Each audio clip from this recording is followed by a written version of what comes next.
today's episode, we will be talking about forgiveness, a controversial topic, but we want to tell you that there's a difference between forgiving someone and holding them accountable. Hi, we are two bitter babes, and we're awesome. Okay. So welcome to our podcast where we talk about things that made us bitter and how we're learning to bring sweetness back into our lives. It's so hard. It is really hard. It is but hard. We're doing it. We're trying to do it. And I listened to something today and I realized that I have to forgive myself first. Yes. I have to forgive myself and I have to take responsibility for my part in whoever I need to forgive, right? I need to forgive myself for staying in a relationship for way too long. And I have to forgive myself for being a part of all that and not listening to my heart, compromising and thinking that I was doing this for our relationship. Yeah. And that's kind of hard. Yeah. I feel that. Because at first you just feel like I'm a fucking idiot. Yes, I felt that too. And I felt like, why the hell didn't I leave when I felt like getting out of this relationship like that was the only alternative? But I kept choosing to stay and I kept consciously choosing to stay. I kept telling myself, Yeah. I'm going to choose to stay. These are the reasons why I'm choosing to stay in this relationship. And I'm going to live my best life with it. And I kept doing that throughout the whole thing. Yeah. And now it's like, I look back and I'm like, oh, fucking idiot. Right? I've said the same thing about myself. Mm-hmm. And then so the first thing I realized, like, how do I forgive myself? I have to forgive myself first because it just makes me so bitter. It makes me so mad that I stuck around for 20 years. Why did I do that? Why did I sacrifice that time and someone else thought it wasn't worth it anymore? Right. And I think that's part of the work, answering that question. Why did I do that?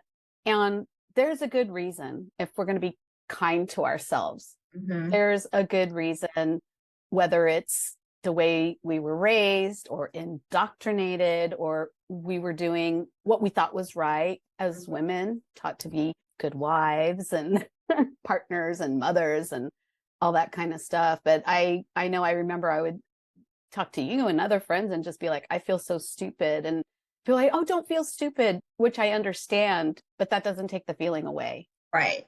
Maybe you do have to feel like an idiot at first just to understand, sit with the feeling and be like, well, why do I feel like an idiot? Why do I feel this way? What did I do to contribute to this? And I have to take ownership for the parts that I contributed to. And it's just really hard to forgive yourself first, to even want to forgive the other person. And then the other thing that makes me so bitter too is like, I just don't think he cares about any of it. Yeah. Just going around living life, not caring. And I definitely know my ex doesn't care. Yeah. Well, that's who we are. We are two caring babes. Even though we're bitter. We're not bitter, mutually caring. Exclusive. No. And that's a good point that you make, because forgiving ourselves and forgiving our exes isn't mutually exclusive or excusive. There's no excuse. Yeah. No. It's a process. I think I will be forgiving myself and being hard on myself my whole life. I'll be wondering and also having acceptance through my whole life. It probably just depends, right? Like sometimes I feel really strong and sometimes I don't. And sometimes I have a lot of patience and compassion for myself and other times I don't. And it's like the path to forgiving another, that has its own timeline too. Like when I can see my ex, like I imagine him as this cute little child that I've seen pictures of. And I go, gosh, I know obviously some of his background, we were together for almost 30 years. So I know some of the things that probably contributed to his problems. We'll just call them Well, problems it all right now. goes back to our childhood traumas, Yeah. right? But I had childhood trauma too. And I've been learning how to reparent myself so that I don't make decisions or I don't harm people based on my trauma. Like, you can't just use that as an excuse. It's a reason. And Mm-hmm. at the same time, you could be like, every time I work on myself, I'm just a better person, a better friend, a better mom, I was a better partner the more I worked on myself. And he didn't put that kind of work on. And it was just like, oh, all these things happened to me. And so I'm just going to take it out on everybody for the rest of my life. It's like, Right, no, right. no. Well, and then there's the holding accountable part. You can't hold them accountable. The only people that can hold them accountable actually are the people that are still around him. I'm not. I ruined myself completely, right? I haven't seen my ex since the day he left. And it hurts, right? That other people don't hold them accountable. Like, Right. everybody was super shocked when he left, even his family, my daughter. But do they still? I don't know what they're saying to him, if they're I saying know. anything at all. And I Yeah. just feel like, oh, I just got away with that and still gets to be around my kid, who's his stepdaughter. My nephews are from my family, not his. Yeah. Why? Oh, I just hate it so much. It's really hard. With my ex, my children and my friends have decided that they don't want to have anything to do with him. So that makes it easy on Mhm. me, even though I told my children, like, don't feel that you have to do this to be loyal to me. You get to have your own relationship with your Sure. father. So if you Mhm. ever want to reconnect, because they're in their 20s. So who knows how they'll feel in 10, 20, 30, however many decades, they might want to reconnect with their father. And I wanted them to know that they can do that and not worry about betraying me or anything like that, because that's their relationship. And it's hard to be estranged from a parent. I don't want them to be estranged from their parent, but they also know that their dad isn't doing anything to be the father that they need. So, but my ex, the way I'm holding her accountable, I'm not doing anything. It's just that she wants me to not be upset with her. She wants me to just, oh, hey, how you doing? And it's like, no, you have to acknowledge what you did, acknowledge how you hurt my family, acknowledge the consequences of your behavior and apologize. That's what I think holding somebody accountable. I have forgiven her as a person because I think we all come in as beautiful babies and then we get twisted by this world. It's hard to live through sometimes. So I get it. So I've forgiven her as a person. And at the same time, you ain't going to get my open arms until you make repairs. Well, you get to hold her accountable. I'm a nurse, so I advocate. I'm an advocator. I Yeah. advocate for people who don't advocate for themselves, or Yes. speak for those who can't speak for themselves. So when I feel like I'm not being advocated for, someone's not speaking for me, it just, I I just know. want I hear you because with my family, it's like instead of being mad at the person who harmed our family, it's like being mad at me for speaking up, right? It's like, just let it go, just da da da, and let her come to the parties and all this stuff, which I'm saying she could come to the parties, you but don't have to be your bestie about no, it. I don't have to. That's the thing. I don't want to be fake. Hmm. And it's like, people just want to forget. And I don't know if that's real forgiveness. I'm not an expert on forgiveness, but just through my own experience, if you're just playing nice, but somewhere inside there, there's still that pain, that betrayal. Yeah. You don't, if you don't get like even an acknowledgement, like I didn't mean to hurt you, but I see that I did, and I'm really sorry. Yeah. Acknowledge it. Acknowledge And it. that's what most kids want from their parents too, right? Just acknowledge in my space that you fucked up.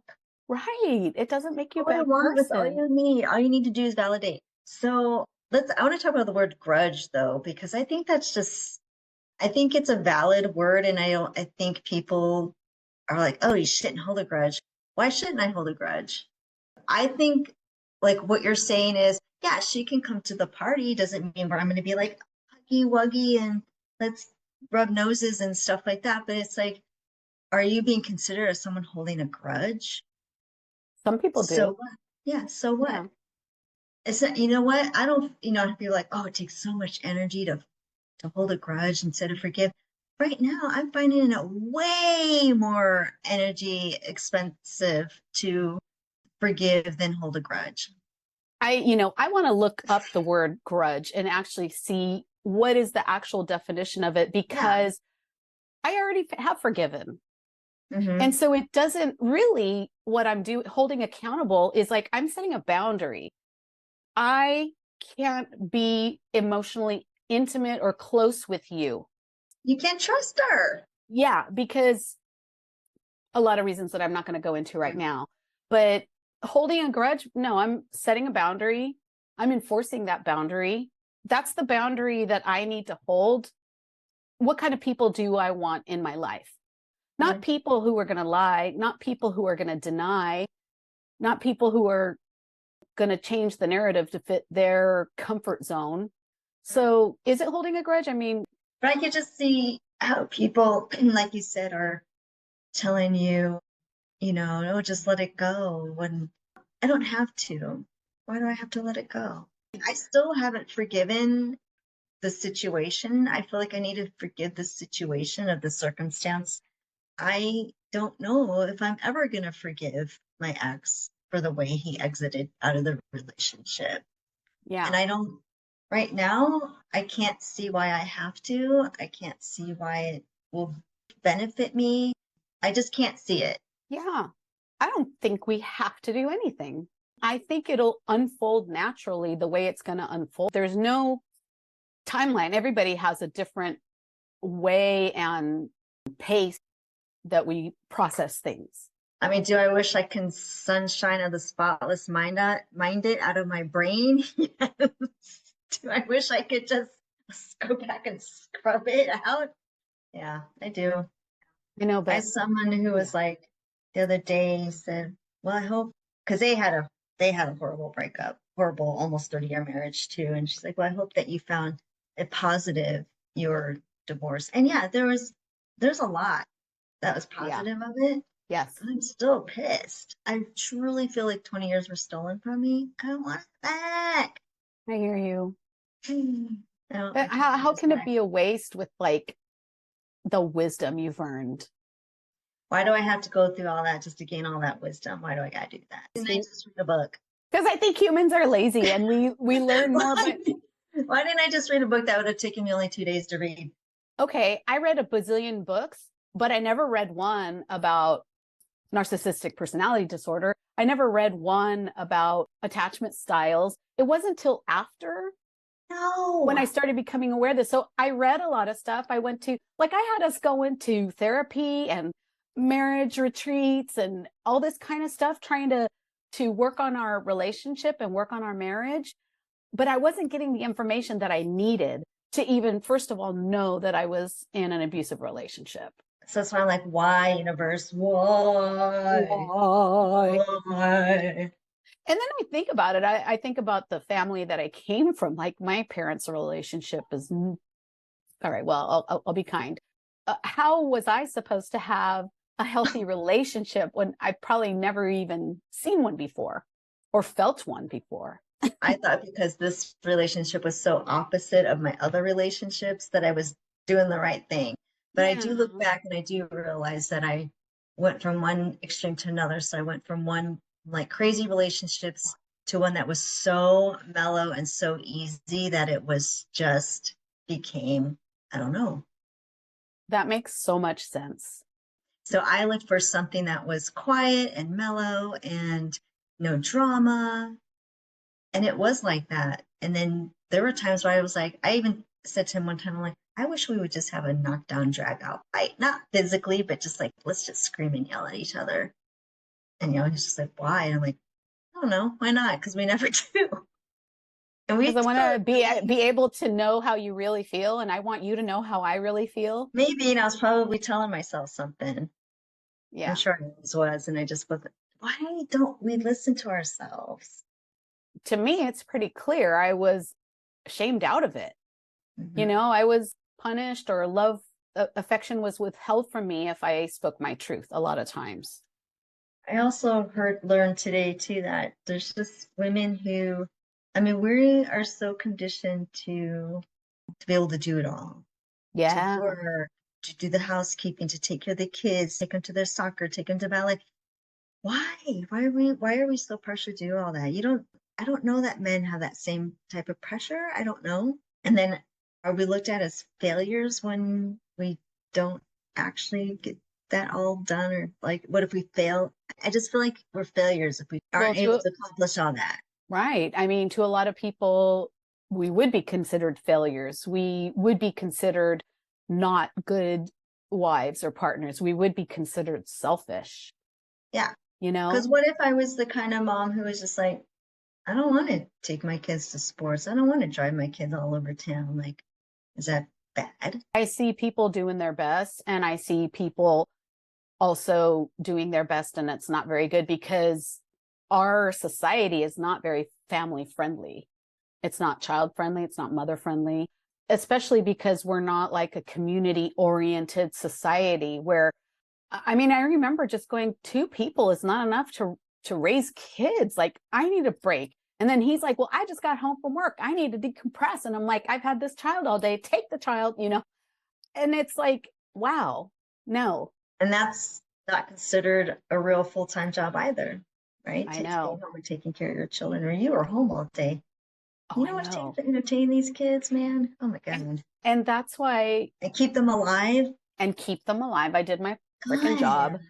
You Look, your know, kid's still alive that's today. why I'm so bitter about my divorce settlement, because it's like, he literally wanted to give me nothing, you know, because we did make the agreement. We were just so traditional. We made the agreement that he would work and I would be home. And along with that agreement goes, I'm going to get, you know, you're going to provide for me in retirement. Well, here we are close to retirement age. He doesn't want to give me anything, saying that I didn't do anything. Yeah. Mister, I raised your kids. I kept them alive, like you said. And they're thriving. They're not in jail. They're not drug addicts. Exactly. They're enjoying their lives, their partners, their friends. And it was not just a slap in the face. It was like a punch in the gut. I felt like so not important. Like, what I contributed as a mother and a wife just was not acknowledged. It wasn't valued at all. And how do you forgive someone for that? I guess I see forgiveness differently. I'm forgiving maybe so the person. Yeah. So forgiveness to me doesn't mean that it's okay. Forgiveness just means like, I acknowledge that you're a fallible human. And I also acknowledge that I have to protect myself from you. And that's where the boundaries, really strong boundaries are. So I should forgive him for sucking as a human being. No, I'm not going to tell you should do anything. No. But that's what I feel like right now. I should be like, I forgive you for sucking. Yeah, I forgive you that you're shit. Because I know you weren't born that way. I mean, maybe some people are born with some kind of brain imbalances, but it's something like, we all have a soul that's pure, I believe. I believe we came from source and we go back to source. Obviously, I don't have any science to back that up, but that's who I'm forgiving. When I forgive him, I see a picture of, I don't know if it's fucking pictures here anymore, but just such cute little pictures of a baby, toddler, cute little kid, right? And that's why I'm forgiving. It's like, if I were an adult and I knew that child, I would love that child. And even if he was being bratty and acting up, you would, like, I know from my experience as a mother and from working in the classroom of how to, like, respectfully and compassionately and firmly deal with kids or interact with children who are acting up. I guess I don't view him as when he was a child and how he was brought up. My part is like, I want to forgive him for just not valuing Yep. 20 years.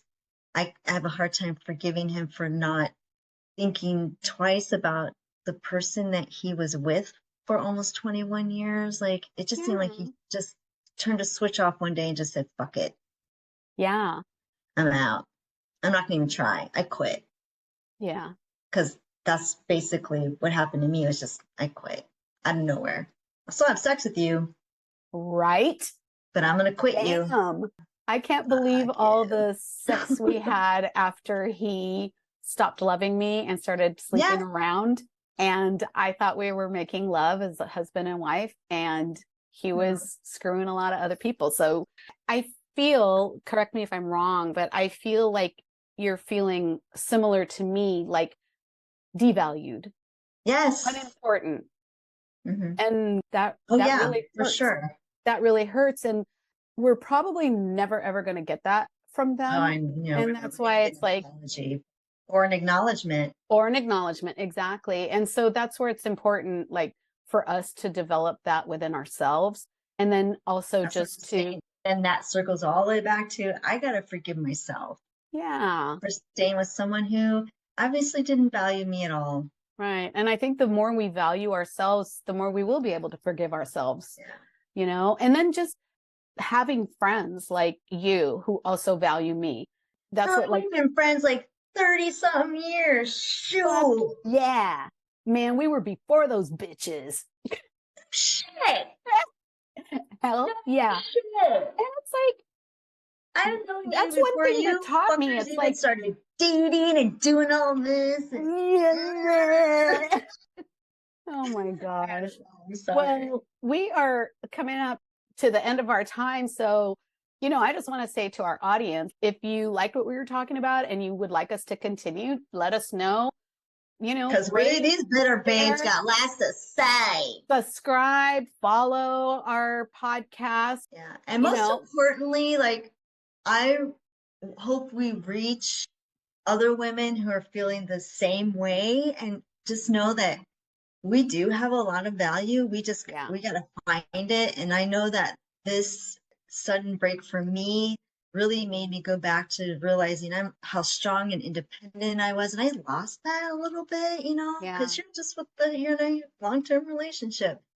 But I also hope that we reach a younger generation, which, like, you know, I get it. You don't want to listen to a couple of middle-aged women who just, I just hope that they say, hey, they've lived a little bit of life and I'd like to get a little bit of a step up before shit happens, and be emotionally prepared for things, know your traumas, know why you learn about red flags.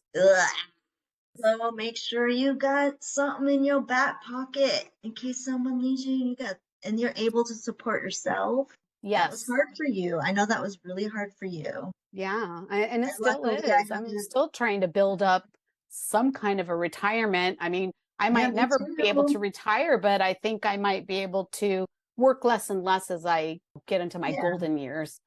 I mean, there was one thing I say I will be very grateful for and pat myself on the back for, is getting my degrees, and my career fucking saved me. Yeah, I'm so proud of you. Thanks. I'm proud of you too. It was hard. Everything was so hard. It's hard. It's hard, people. You think when you get to become an adult, it's easier. It's not. So learn from other people's goddamn mistakes. Yeah, all right. That's the older generation has been wanting the young generation to do all through time. I know. Learn from my mistakes, Missy. I'm like, you're like 35 years old.